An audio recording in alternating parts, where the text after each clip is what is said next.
Halo sahabat belajar pecinta catur, kembali lagi di video problem catur atau teka-teki catur.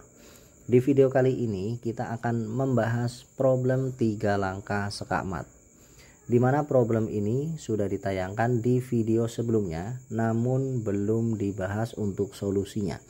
Nah, pada video kali ini akan kita bahas solusi 3 langkah sekakmat. Untuk posisinya seperti gambar berikut ini, di mana putih di sini ada raja di D4, ada menteri di G2 dan kuda di H4.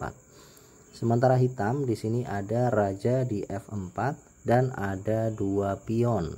Untuk langkah pion hitam di sini adalah ke bawah, guys. Oke, langkah hitam adalah pion ke bawah. Pada video sebelumnya sudah diberikan beberapa langkah namun belum berhasil untuk 3 langkah skakmat, 3 langkah putih, guys. Oke, langsung saja akan kita bahas.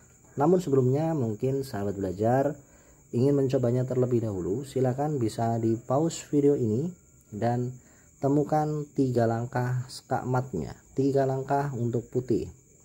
Temukan dulu langkah kuncinya atau langkah pertama, kemudian nanti kemungkinan hitam dan langkah berikutnya putih, sehingga nanti di langkah ketiga putih maka akan menghasilkan skakmat. Silakan bisa di pause terlebih dahulu.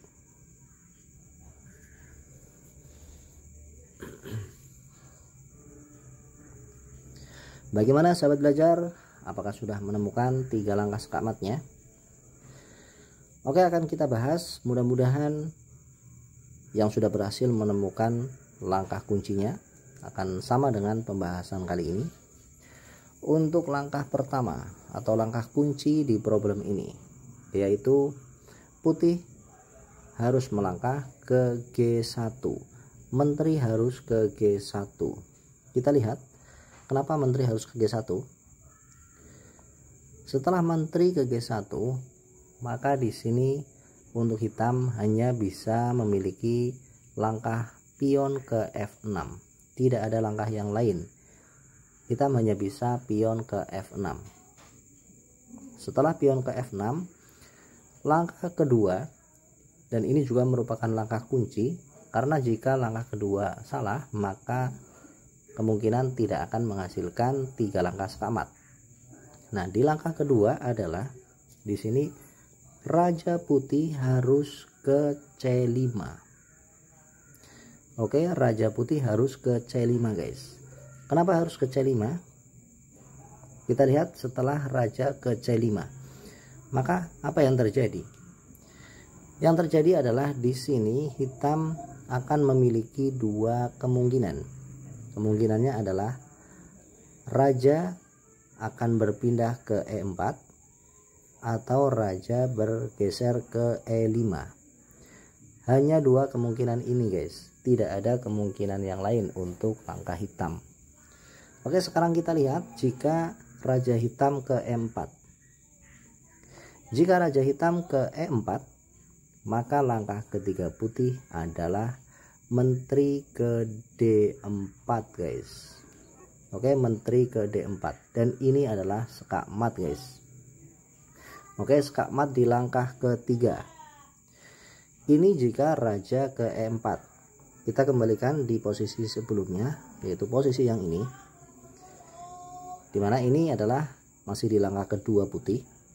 Nah, untuk langkah ketiganya, perhatikan jika raja tidak berpindah ke E4, namun raja hitam berpindah ke E5.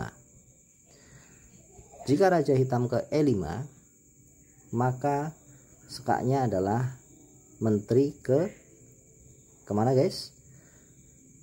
Ya, oke. Menteri putih harus ke E3. Menteri ke E3. Skak. Dan ini adalah skakmat. Skakmat di langkah ketiga. Oke, jadi seperti itu untuk pembahasan problem catur 3 langkah skakmat kali ini. Dimana posisinya tadi seperti ini.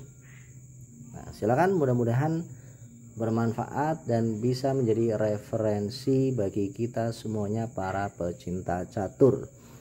Oke, sekian dulu untuk video kali ini. nantikan video-video problem catur yang selanjutnya. Jangan lupa share, like, komen, dan subscribe. Sampai jumpa lagi.